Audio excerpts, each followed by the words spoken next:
What is up, guys? It's Tanner from the Runaways. I'm back with Pat ST this week. We're going to play some more Silver Age. Today we have a pretty interesting matchup. I put together a Kayo deck.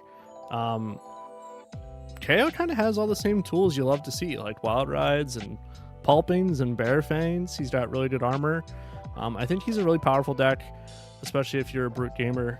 I think Kayo is a pretty interesting, solid choice for the format and could be a good like tempo setter. Like you have to be better than KO to be a good deck in the format. I can see that being the case. I am playing Enigma.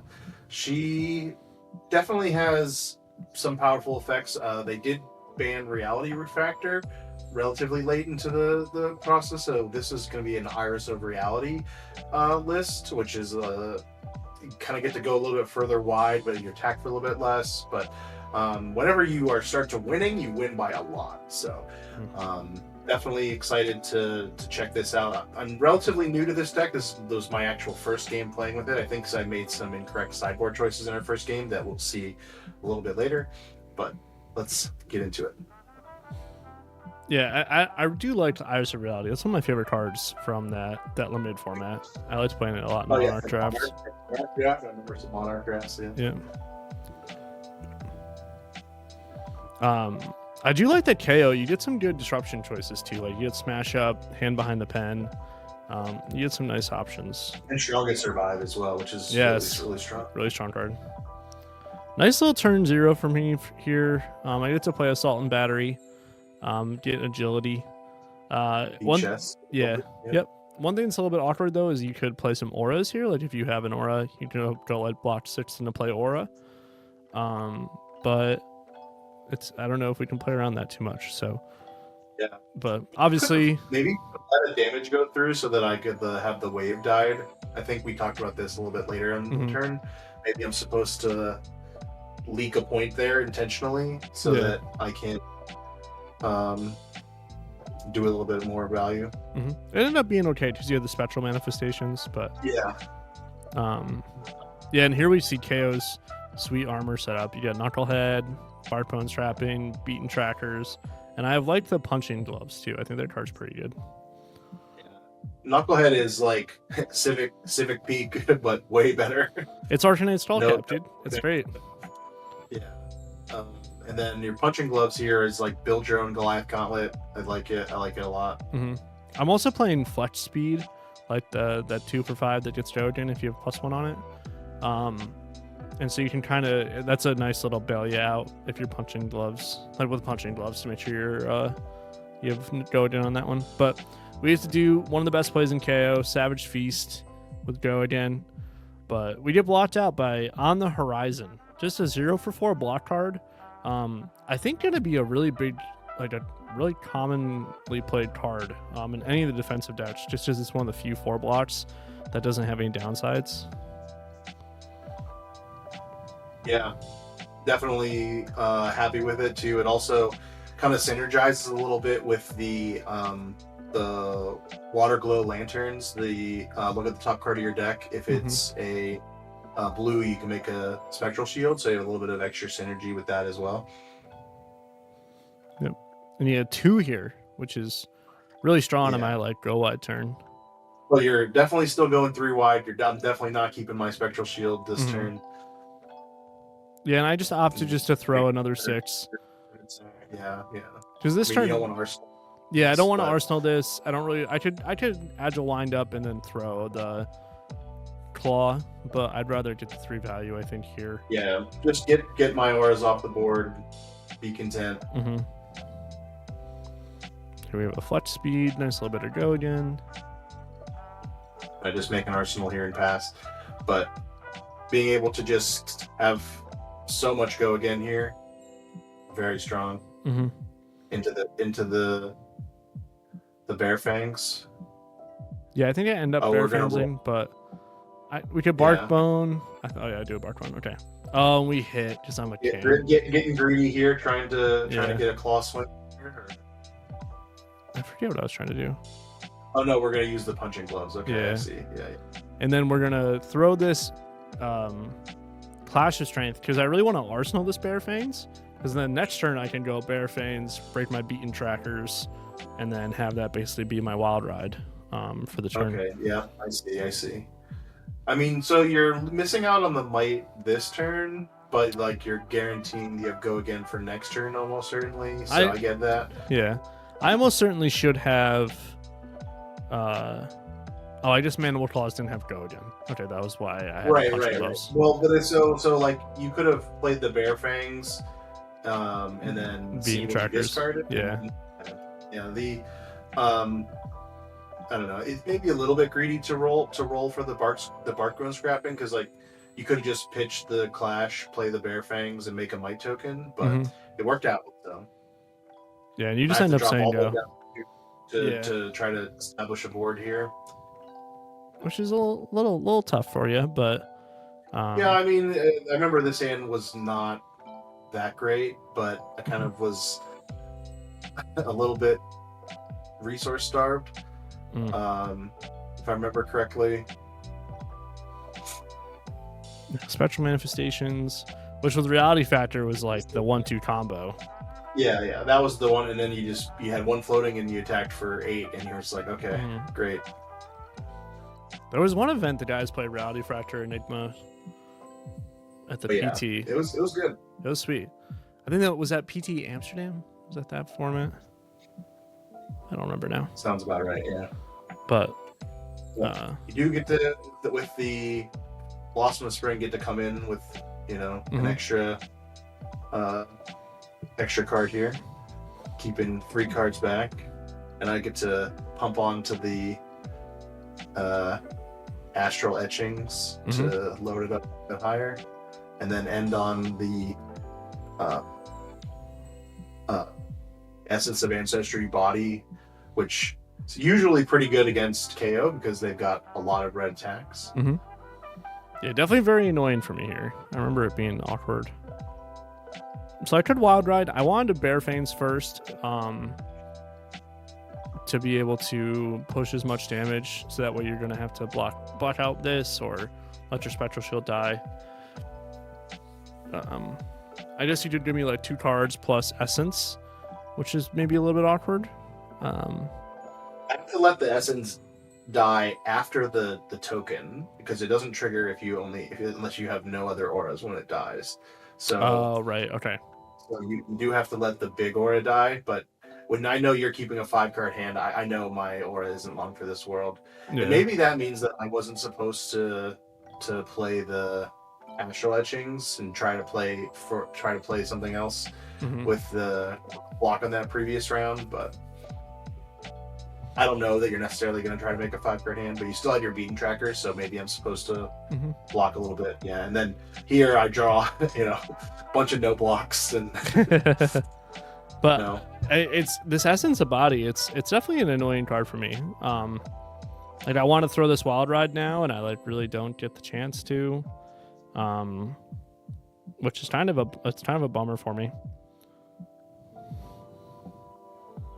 So there's your Water Glow Lanterns. Yeah. So there's 2 plus 6 from the equipment or from the wards here.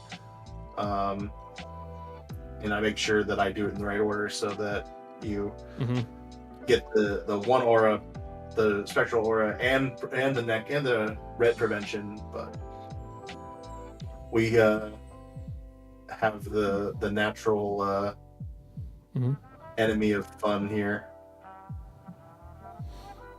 Oh, but I get to do a fun play, which is when you have the red prevention up, I go, here's my yellow. the yellow 6 here is gonna end the game. Yeah. I was hoping that this would be the end of the turn after the claw. Yeah, and then the prismatic shield should not be in the deck in this match. That was the card that, as I drew it there, is like, this is embarrassing, like so bad. But, yeah, so we'll run it back for game 2 here. I'll be on the play this time, and hopefully be a little bit better. Hopefully not. I like doing KO things. Oh, this part was so annoying. Being able to establish a board. Haze Yeah, bending's getting the sweet. haze bending down on turn 0, Mm-hmm. and getting to flip, gain life, and make another aura. Very powerful. This is much better start. Much better start from compared to last game. Yeah, and now I'm kind of in an awkward spot where like I don't really know a way to convert my hand. And I mean, you could bear fangs and use Crack. beaten trackers. But yeah, you're not super excited about it. yep. So you're just gonna pitch some reds and take out the haze bending. Yeah, and I want to keep the Clash of Agility in my hand. So I can block with it next turn. But here, as we start to see the power of the iris, right? Yeah. Like, Because now you've got two hammers in play basically with Gogan. yep. And the first one costs only 2 instead of 3. I do love these Iris of Reality decks with all the sweet blue auras, like Haze Bending and Passing Mirage and all those guys. Maybe Prism would be a good home for them, or even like actually what would be funky is like doing it in like Dromai or something like that. And do the Talishar restart here. Yeah, the nice little hello or okay, Yep. whatever. Water glow lanterns coming in clutch, revealing a blue, getting an extra Yeah. token. Yeah, I want to clash right away. Another Haze Bending. Reveal another haze bending. Yep. The one thing that is a little awkward with haze bending is that it doesn't pair well with like the wards that are the auras that say if you have no other auras for them to work. Like I think it comes up in one of these games where I like kind of have that card and like it's just like a crappy 2 ward card, but haze bending is just so good, and I don't think you can not play it. But Yeah, that's why I almost wonder if maybe there's a different illusionist that wants to play Iris of Reality. But oh man, another Essence of Body, so annoying for me. Yeah. I do have Goden here, which is nice, so we can bear fangs. but here you're a little bit resource starved. I can see. Yeah. But get bailed out by the bark bone strapping. Yeah. Strap. Sometimes you gotta roll. Strap. Gotta let it roll, dude. You know, sometimes you gotta roll some dice. You know, we can't roll scabs and leather, so we gotta find something else to roll. Exactly. Brutes only know one way. And I don't really want to roll for Knucklehead. I'm a brave man, but that's a heck of a roll to have to try to do. It's one of those plays if you're like really losing badly. I think I think we would undo this, right? Yeah. Yeah, because I realized that I don't have a 6 in my Pitch zone, right? yeah. Yeah, you wanna want to play lead on the bear fangs, right? Yeah. Discarding the yellow is so tough for me though. Yeah, I mean, if you're gonna have like a 25% chance of discarding the yellow, you could also draw. I guess you knew your top card was red because of the clash, but so you have a 25% chance of not getting to make 2 swings. an arsenal here. But like either way, you're gonna be able to pitch 2 reds to attack for 6 after this. I mean, one thing that is nice for me is Essence of Ancestry is going to be kind of annoying on this turn, but I at least get to like eat your board, you know, because otherwise you don't get to get the prevention effect. Yeah, and here I let everything die, and Oh, actually, I think you missed sequence, but I still played around it. but it's still floating up there on the top left, I think. Oh, okay. Yeah. If you swing claw here, then you're fine. But you just discarded. Yeah, you just discarded maiden agility and pass. Yeah. Which ends up being a little bit awkward because I just draw infinite reds in my next turn. But yeah, you could have swung claw rather than making an agility. yeah, or I Right, could have swung claw instead of arsenaling here, but which maybe is better because now you've got this spectral I'm shield. just starting my turn with an aura in play, which is quite strong. But the essence of body definitely putting a halt on your turn for sure. Mm-hmm. Now I'm kind of in a tough spot. 4 red hand, and yeah.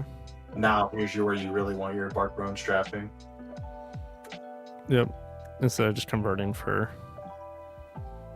whatever I converted for a couple turns though. Yeah. Yeah. I feel like this turn, like you probably just you're not gonna get to really use your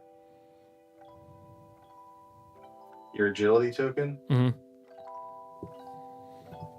The astral etchings is pretty nice when it lines up like that, where you get to pitch a blue and cast the astral etchings.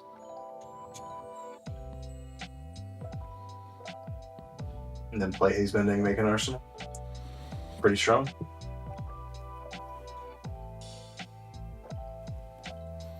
Yeah, I'm kind of an awkward spot here.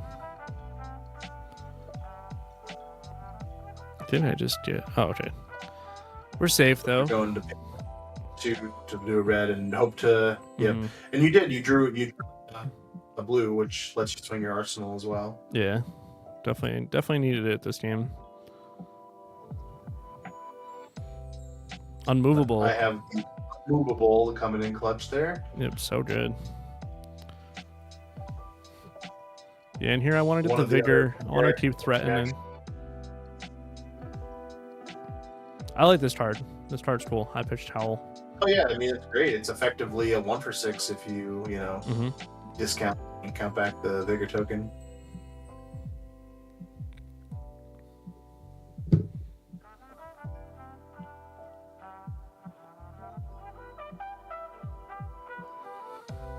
Playing test of strength into me is kind of fun. I'm willing to play test of strength just to have another 4 block, even if I'm giving away the gold. But it did come up nice because it's gonna. Now, yeah, here's the awkward card. So the Vengeful Apparition here, like, does not synergize well with the Haze Bending, right? Because the text of that card should be let you play an aura. So you kind of want to like use the Vengeful Apparition to play the Haze Bending as an instant, not the other way around. Mm-hmm. So I probably shouldn't have. I think it was in my arsenal, which I shouldn't have arsenaled it. I should have found something else better to do. I think on that previous round, I think I could have played them in the other order. I played the Vengeful Apparition and then used that ability to play the Haze Bending as an instant. That would have been better. That makes sense. Yeah, I was definitely unmovable. Yeah, unmovable is so powerful. I was definitely scared of getting double D reacted or something though. Yeah, still had dominate, so I still couldn't shut off the because the unmovables are both from hand. Yep. A little bit of claw. Yeah.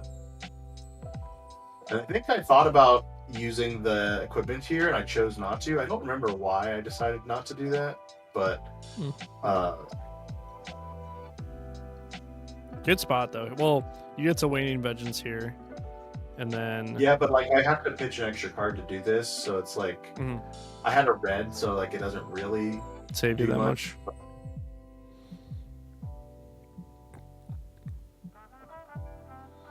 Yeah, it'll give you some more protection in play. But like now I'm gonna lose all of my auras that are not Haze Bending, right? So, and then I don't get to use the effect of the Vengeful Apparition, so.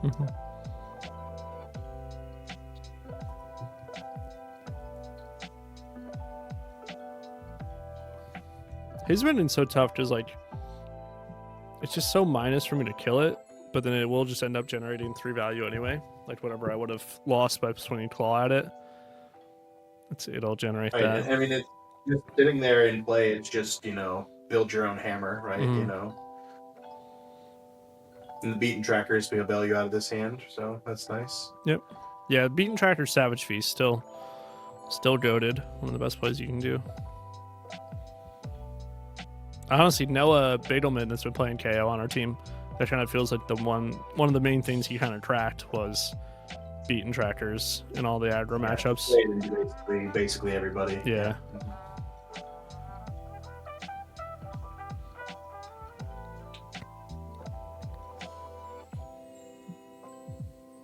It's funny, in CC, KO has like one of the best armor suites. And in Silver Age, I bet you he could have one of the best armor suites too. Totally different set of armor. Is just the real trump card. So. Mm-hmm.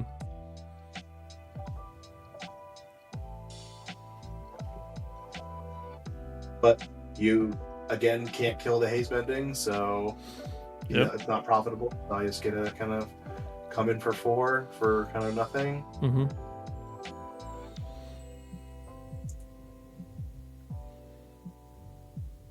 And then, I hate to see that.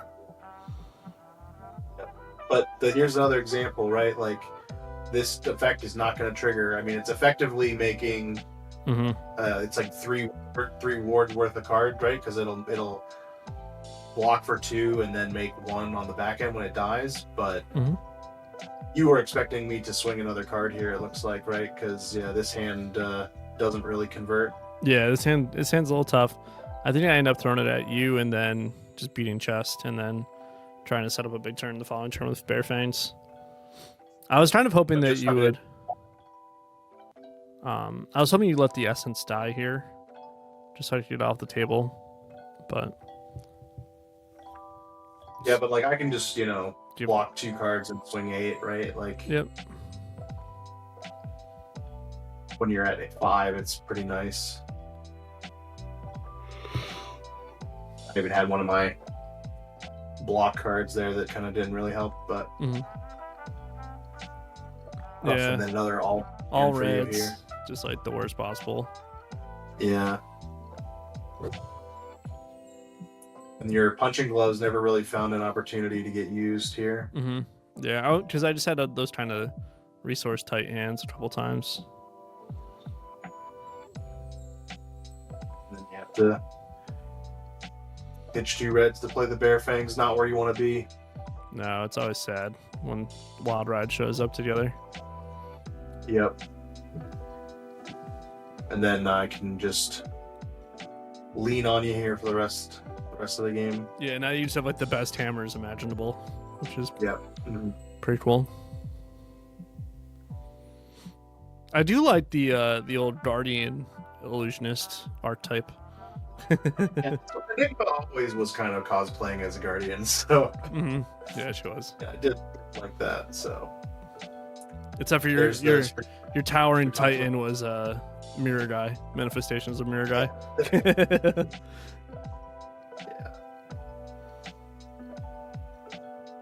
It is funny playing against these heroes though that have LL'd out of CC like Enigma.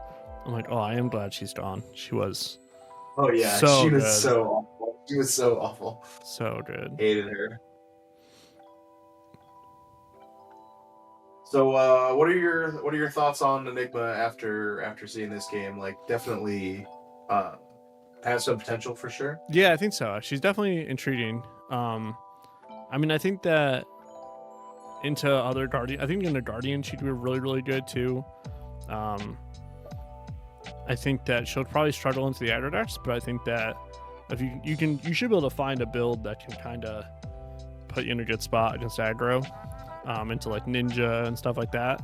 I think she's good into like KO, who's a little bit more mid-range, because sometimes how he really thrives against defensive decks is you leave them with extra cards, like you don't throw an attack or whatever, and they can't convert their hand.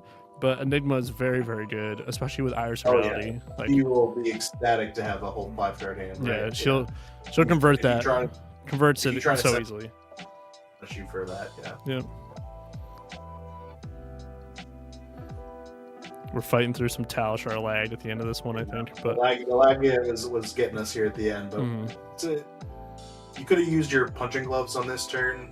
Yeah, probably, which was probably right. Yeah, because I'm just gonna have to take 1 million damage next turn, or well, I can't take damage, but I'm gonna have to just block a bunch on everything. But if you would have used it, I would have just let the essence die. The essence die, but that would have been one less swing. So you know. But this is where I start to just kind of fatigue, by damage here. Yeah. Then starting to have to put 2 cards in front of these, and that's where the game ends. Yep. Iris of Reality lets you And I just remember- convert some blues into attacks, which is pretty nice. Yeah. And the Enigma Hero And- ability making giving you the extra resource off the special The show one swing. discount here, to let me swing with the springboard somersault as well. So. Yeah. But So we split games on that one. I think that Enigma definitely something to be on the lookout for. I can only imagine the Guardians that we kind of played earlier in the week with the Pleiades and Bravo Flattering Showman would have a hard time into that deck. So be definitely interested to see where her place lies in the. Yeah, I definitely agreed. And I'm gonna try to look at other homes too for the illusionist auras, those blue auras that work really well with Iris Reality, and see if there's a different build you can do that would complement them a little bit better, or I could see it being kind of like a nice little juke out of like a Dromai deck, just be Iris Reality Dromai or whatever. Oh yeah, that deck burned them all, so that's a majestic. So you might have. Oh yeah, true. But yeah, but maybe we can find something to do. But absolutely, but yeah, Silver Age. We'll keep brewing, we'll keep gaming, and hopefully you guys will keep watching. We should see more Silver Age content in the future. But thanks for sticking to the end. Please like and subscribe, and if you're interested in more content like this, Let us know. thanks guys.